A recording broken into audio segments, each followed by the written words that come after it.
Good morning. Let's have some coffee.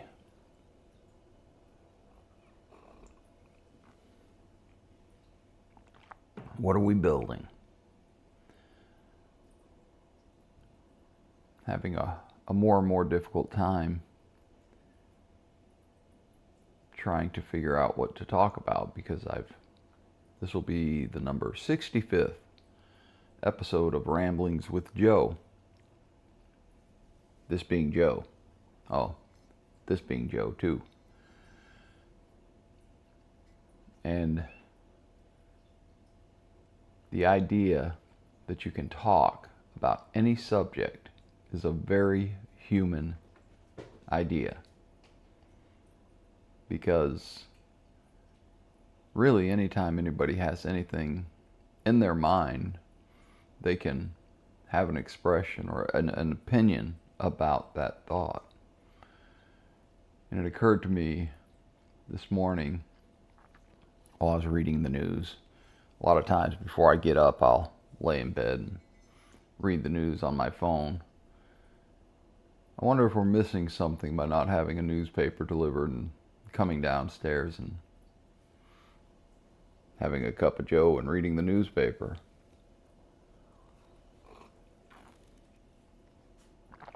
I was never a real big newspaper fan. I mean, I'd occasionally read it, but it wasn't until the advent of the internet in the 90s that I began really watching the news and reading. And most of my reading was done online. Probably not the greatest thing for your eyes, but that's when it started.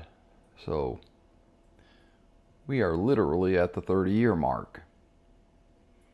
I mean, I had a computer in the 80s, a Commodore 64. If you know, you know. It was a precursor to the personal computer available to the masses. While in the Navy, I worked on an Osborne computer. Some of you are thinking, oh, I remember the Osbornes. It was a portable computer. The idea of a laptop had not yet been conceived. The portable computer, I think that thing must have weighed 50 pounds. And the keyboard clipped to the front of the main CPU unit. Eventually I got a Commodore 64 for myself. That was probably in 85 or 86. And then in I must have been after I got out of the Navy, I got an SX64, which was, again, a portable computer. Laptops had not been conceived of yet, or if they had, didn't have the technology to make it actually light enough to be a laptop. And the SX64 was also the keyboard snapped to the front of the main. Don't say Joe. So we went from that to, well, we started doing other things in life at that point. I started doing other things in life at that point. It's a rambling kind of morning. I say we a lot because I think of myself and my wife as kind of one unit, but she wasn't part of my life at that point. Started doing other things, working on cars, installing stereos in cars. This was in 80, 87, 88, 89. And I enjoyed doing that. Where was I going? How did I start this? Oh yeah, what are we building? Anyway, as we go through life, and we go through all these different stages of life, a lot of my stages of life I kind of associate with technology. I've always been a big technology fan. But check this guy out. He's getting very, very, very comfortable with the filming every morning. That's a box from the canned food. And he loves to sit in the box and chew on the edges. We call it flossing. It's a horrible sound. I don't like it, but he seems to enjoy doing it, so we let him do it. What are we building? So, I came up through technology. Always have enjoyed technology. The early days of the internet, they call it the Wild Wild West of the internet, but really it wasn't all that wild. There were pockets of inappropriate behavior. There's always going to be those people. And of course there was pornography during the early days of the internet, what I call the early days of the internet, the late 80s to early 90s and mid 90s. They were the pornography of that time. Someone sent me a picture once, and it took me like 2 hours to download the picture of the person. Not pornography, just a picture. I can't imagine people looking at pornography on the internet in the mid 90s, the amount of time it must have taken them to look at that kind of stuff. Mostly what we did on the internet was chat, type back and forth to each other. And yeah, it was, I mean, they call it the Wild Wild West of the internet times, but it was really tame. Mostly it was about communication. And that's mostly what we did. We communicated. As an introvert, I seldom wanted to go out and about, but the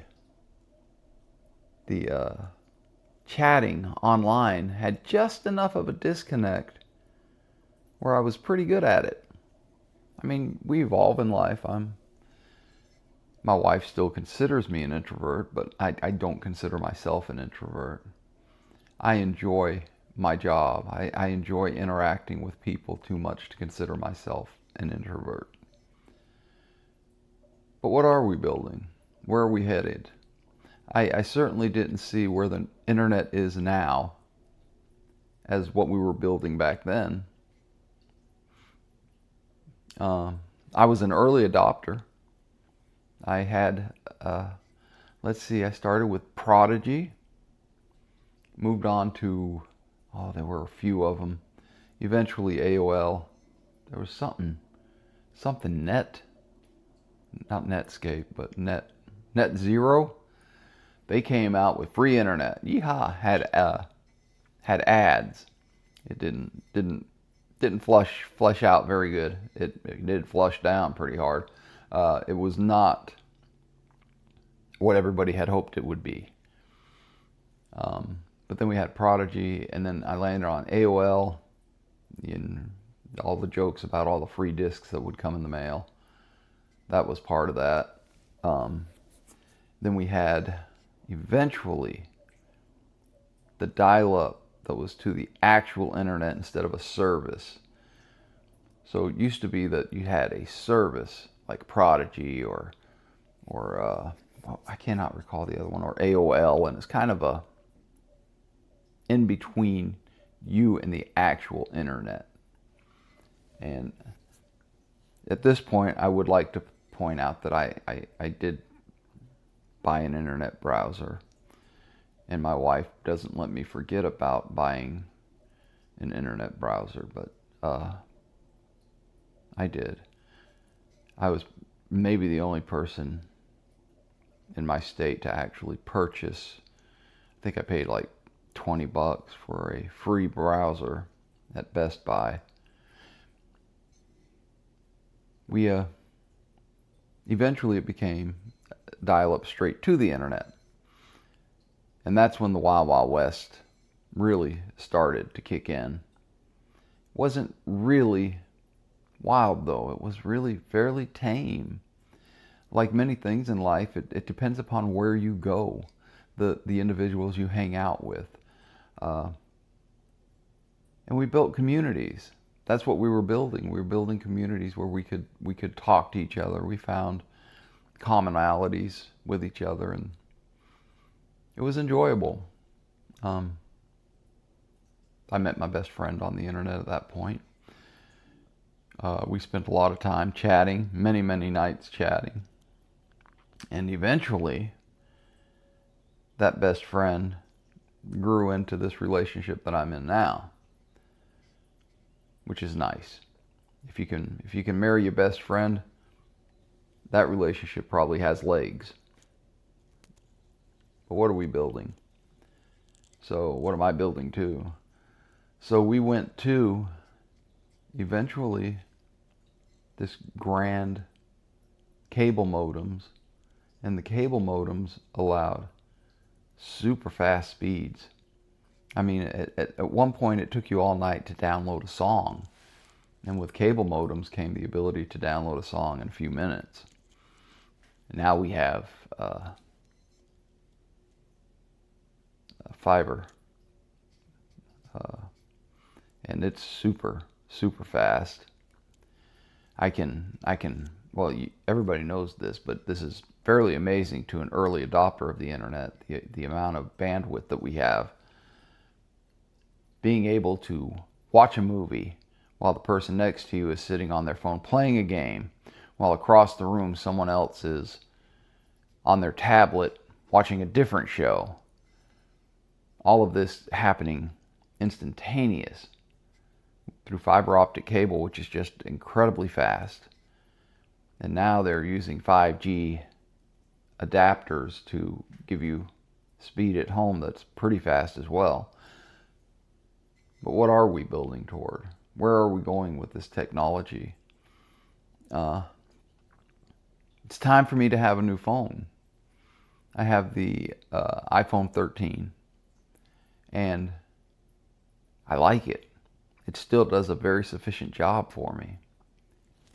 You're getting this video courtesy of the iPhone 13, and it is sufficient. They have the iPhone 16, which is, from what I understand, much faster and better video quality. But my wife and I were talking last night, and I'm very resistant to buying the iPhone 16. She's a bit more of a conspiracy theorist than I am.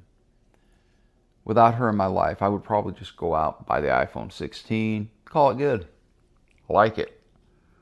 And she pointed out that the new iPhone 16 has a lot of monitoring going on. The AI is constantly listening. I haven't done the research myself. I'm just at the point now where I'm starting to realize maybe it is time for a new phone. Maybe it's not. The phone I have is incredibly fast compared to, well, anything that I've ever had in my life, computer-wise. It's faster than my iPad. I have an older iPad, and the phone is more powerful than the older iPad.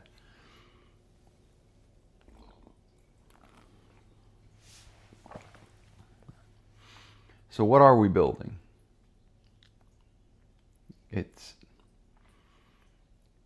I remember a time in a conversation that I both had and heard on podcasts talking about eventually there will be no privacy because everything will just be on the internet. I mean, your day will be on the internet.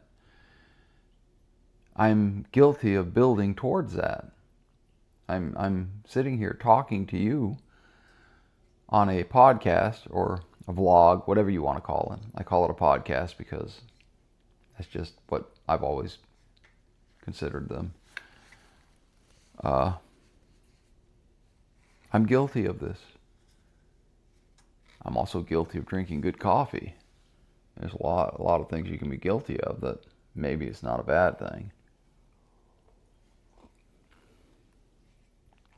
So I'm holding off on buying the iPhone because I don't know what we're building towards. I'm not sure where we're headed. We have a switch on the side, I do, on my iPhone. I have a switch on the side of my iPhone which quiets the iPhone. It turns all notifications off. It doesn't let anything come through. We should have another switch on the other side of the iPhone, or any phone, that is an isolation switch that lets nothing out, does not allow for anything from your iPhone to go anywhere. I know we have airplane mode. I understand that. However, this past week, I was going down the road, and I accidentally reached up and tapped airplane mode. A lot of times I'll reach up and use my phone like a stereo. I'm not using my phone. I'll reach up and hit fast forward or next, play next, like stereo. Well, I didn't realize that I had left open the options for radios and whatnot on the phone, and I had reached up there and hit airplane mode where normally I would have hit the fast forward button. And my Bluetooth stayed on. I always thought the Bluetooth would go off as part of airplane mode. So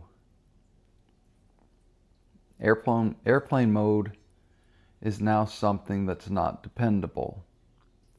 And I know if they have a isolation switch, is that going to be dependable? I don't know.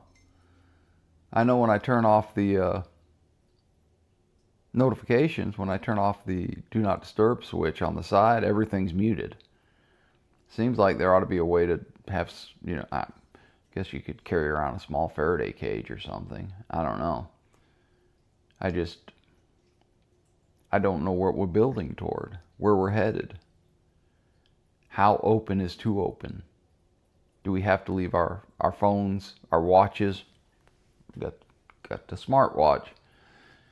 Do we have to leave our phones, our watches, any electronic device that we don't want listening to us? TVs? Someone told me that there's microphones built into TVs now. Great. I'm not a conspiracy theorist, but I am a realist. So, where are we going? What are we building here? I have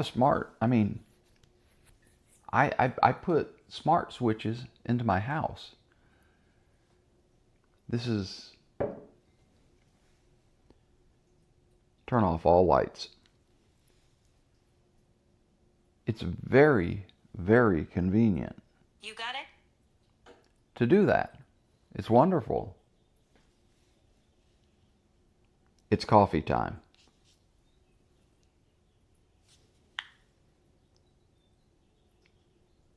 Time to make the coffee.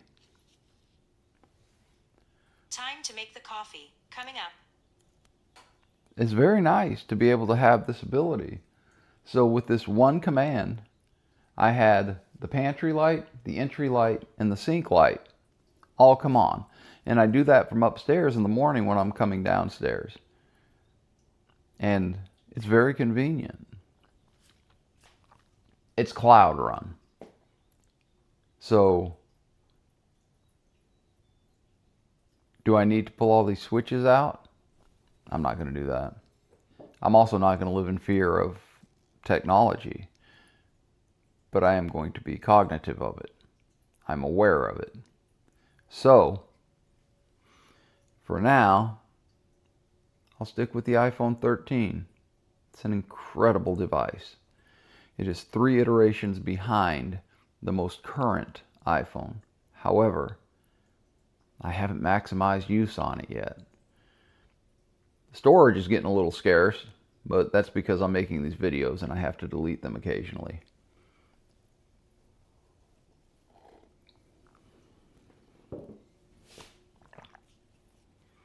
It's a worrisome thing. It's a thing that we all need to think about. How intrusive do we want our technology to be? What are we building toward? Where are we headed? Are we headed toward a warm-up? I think we are. Oh yeah. I mean, this technology is incredible. The camera following me around is amazing to me. I don't have an extra sensor on there or anything. I just have my phone on a gimbal. It's a smart gimbal, but it just follows you.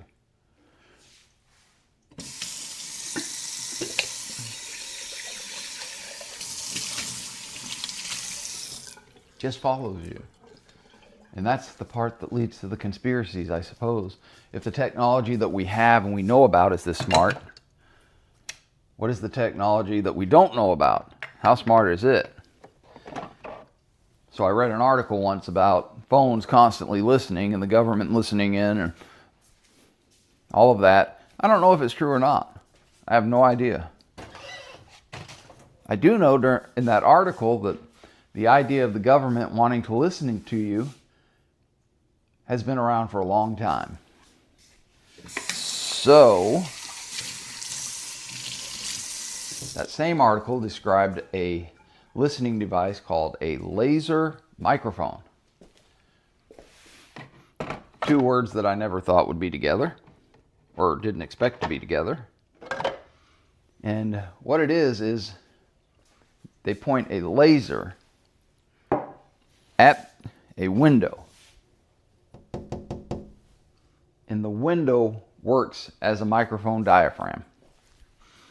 The window vibrates with your voice, any sound in the house, and a second sensor picks up the vibrations from the window and translates it into sound.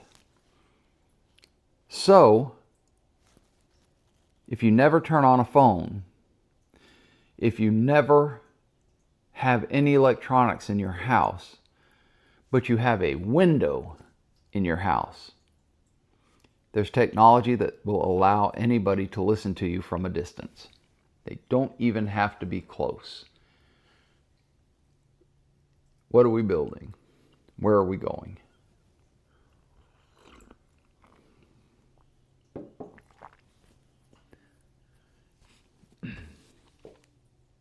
Technology can be used for good or evil. And the question is, where are we going? What are we building?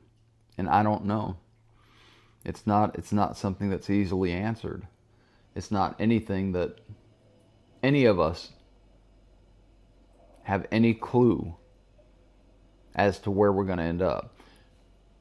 In 1985, when I purchased my first computer for $100, $100, the Commodore 64, and I took it home and I plugged it in. Home was Barrick's room, by the way. And I plugged it in, and I plugged the disk drive in, and I loaded up, what was the name of that program? The GEOS system. It was a Macintosh clone system. I couldn't afford a Macintosh, but I could afford a Commodore 64. When I plugged it in, and I saw that blue screen pop up, and it said Commodore 64, and it talked about the 64 kilobytes of memory. I can see the outline of the screen. I cannot see the words anymore. But when I turned it on and I started to immerse myself into the idea, the hobby of computers, I certainly didn't know that I was going to end up where we are today. The idea that I can open my garage door through a screen in my car that's tied to the house smart system. Didn't see that coming. Didn't see finding the love of my life. Didn't see that coming on the internet. Didn't see that coming. Didn't see Amazon coming. Didn't see my gimbal's battery dying. Certainly didn't. So, I think that what this is telling me is it's time to shut her down. Folks, Let me pop that off. There we go. That's all we got today. I killed the battery on the gimbal. I didn't even know it was low. It's a new gimbal, and now I understand what the light meant on it. Live and learn. I hope everybody has a wonderful day. I hope you don't go too far down that rabbit hole of conspiracy theories.